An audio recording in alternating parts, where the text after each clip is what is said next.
Hello, Taylor Sievers here with Sievers Blumen Farm, and this is the Bluff Bottom Blumen channel where we talk about all things gardening and growing, cut flowers, roses, whatever else. So today we're going to chat about roses again. Last year we sold some bare root roses. We got them from a supplier called Weeks Roses. They were basically 2-year-old plants, large, ready to go. They're mostly newer varieties, most of them. Okay, so I have been really interested in heirloom roses or heritage roses or just roses that are older and that have stood the test of time. And so you may hear a bunch of those terms around, but basically what that means is it's a rose that's out of plant patent and you can propagate from it. Most of the time when you go and buy these roses, they are much smaller because you're ordering from a nursery that is more than likely going to ship the roses.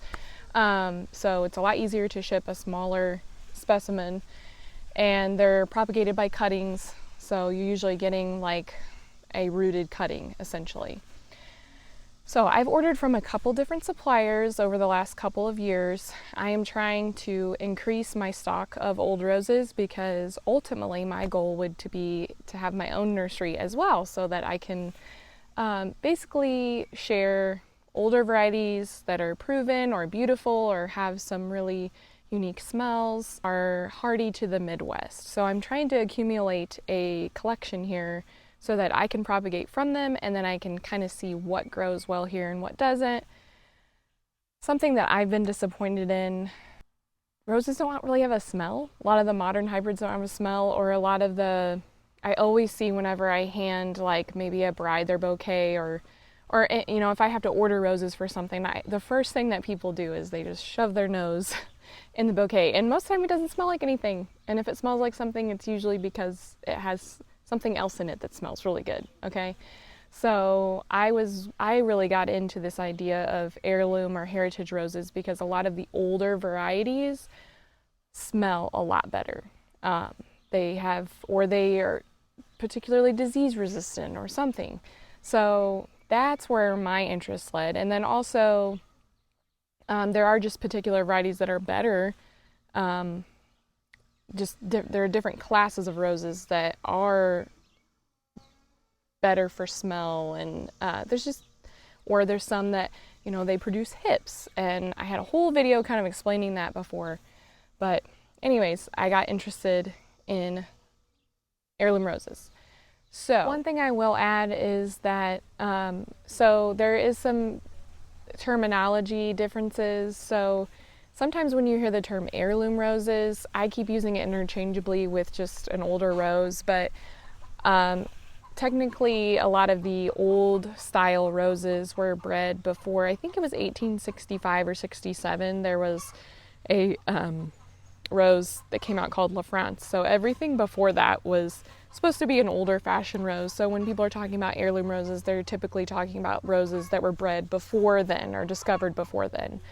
And then a lot of these later ones, they're just different hybrids of those. So that can be a little bit confusing with the terminology. So first off, when you order from an heirloom nursery, or basically a nursery that propagates their own roses, they're usually going to come in a smaller size pot, not typically bare root like you would if you were ordering from a supplier that sells roses from Weeks or Star Roses. I originally ordered from a place called heirloomroses.com. I really like their customer service. They have a beautiful website. They have lots of great videos. They have more than just heirloom roses, but they've been really great. And theirs usually come in like gallon-sized pots.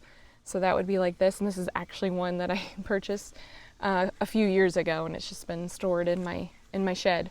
So they come in this size. And so what's nice is that they can ship year round, and compared to, it's a larger plant, but they ship year round because they're in the pots and they're growing in the pots. So they're not disturbing the roots or anything by digging them up. And yeah, like this is a good size to get a plant in because they're usually a lot bigger of a plant, right? There's a lot more room for the roots to grow, and they're usually a little bit older. So when I've ordered from heirloomroses.com, this is the size. And then I've also ordered from another place that does mainly just older out of patent roses, and that is musthaveroses.com, also called Chateau de la Rose. They're out of Oklahoma. I have been very pleased. They ship really fast. I've been very pleased with the few that I've gotten from there. I've gotten some David Austin roses that are out of plant patent, Graham Thomas and Eglantine, and just another rose that I couldn't find anywhere else called Shaler's Province. And I wanted to get Shaler's Province because of a book that I read called Heritage Roses by Connie Hilker. So I would recommend reading that. It's a really neat story about her rose rustling journey. And a rose rustler is someone that goes and finds older roses to collect and propagate them, to save them from extinction, essentially. Sometimes you'll see them come in these, I think these are 1 quart pots. So I ordered some this spring. They came in March, and they came in this size of pot. They were basically like a rooted cutting. They came in March, so they were really sad looking. Didn't grow plants, I would have been like, oh, these are awful, and would have probably called customer service, but I know that perennials are resilient and they will kind of come out of it. But they're looking really good now in the field. They just needed some time to establish their roots and get growing. And then another type of pot that you might get from an heirloom rose nursery is a band pot. So this one was from Rogue Valley Roses, and they are based out of Oregon, and they grow in these band pots, and they're really kind of, there's not much to them. They're not very sturdy or anything, but I think that the idea is that they're supposed to work kind of like a soil block. Like when you're soil blocking with seeds, they kind of air prune a little bit, or it's not as detrimental to their development, I guess, than ones where it's just a solid pot and they could start circling in the pot. And the plants were pretty small, and but they're growing and doing really well now. So I thought I would show you a couple of clips of me unboxing them, and then just show you what they kind of look like right now. So I potted them up into basically some leftover 3-gallon or 2.5-gallon pots that I had. I wanted to make sure that the plants don't really like to grow unless they have enough room for their roots to grow. So I don't know where I'm going to put them yet, so in the ground, so I decided to put them in these pots. So this one is called Quietness. Oh, it's so pretty. And the color is described as shell pink, and it is a not a super old rose, but was bred by Dr. Griffith Buck. He bred a lot of roses. I think he was based out of Iowa. So very, very pretty. Has kind of a light, like florally smell. It's almost like citronella, like a light citronella smell. I chose this one just because of the hardiness for my area. This one is an older rose. So Rose de Rescht, or Rescht. I probably didn't pronounce that right. But see, the blooms are kind of small on it right now because it's still a little plant, but it smells really good. It's like kind of got that old rose scent. So if you're wanting to get into collecting roses or any type of garden plant in general, a pro tip is I always save my plant tags from my larger shrubs and perennials so that I know how to care for them later. I mean, I think that I know it, but then later on I might be like, oh, what's that variety? Or does that bloom on new wood or old wood? So that's a great tip. But also get yourself a journal and just write down. So I'm collecting roses, so I want to write down the info so I don't have to keep Googling it. I can just go to my notebook and look it up. So I just kind of went to the website helpmefind.com and also just other websites where I could find information, and I just wrote down the variety and just some information about it, and where I got it from and when I bought it.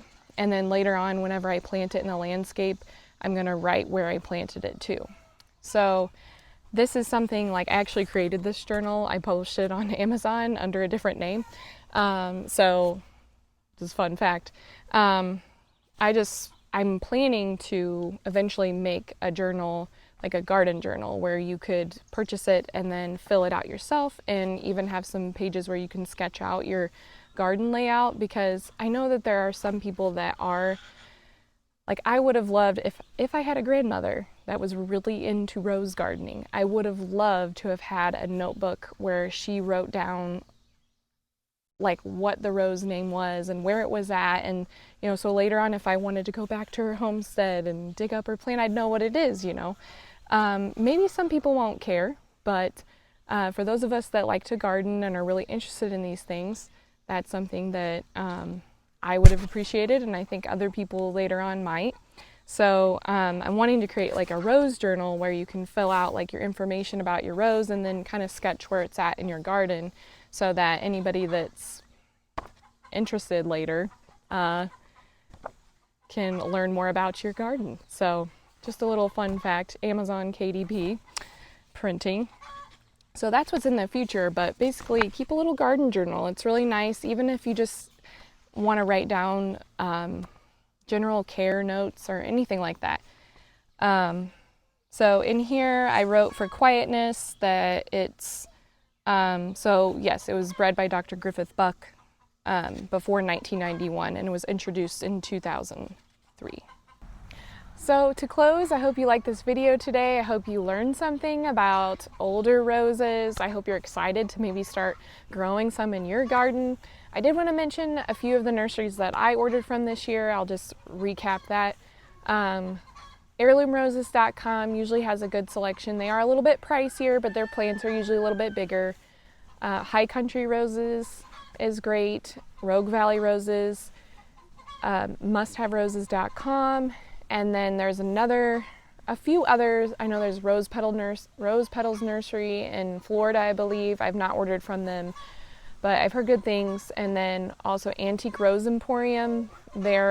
I have put things in my cart so many times to order from them, and then I just never have. So they've got a great selection too. They're based down in Texas though, so just be aware when you're shopping for these things, you need to make sure you look at the zones that they're hardy to.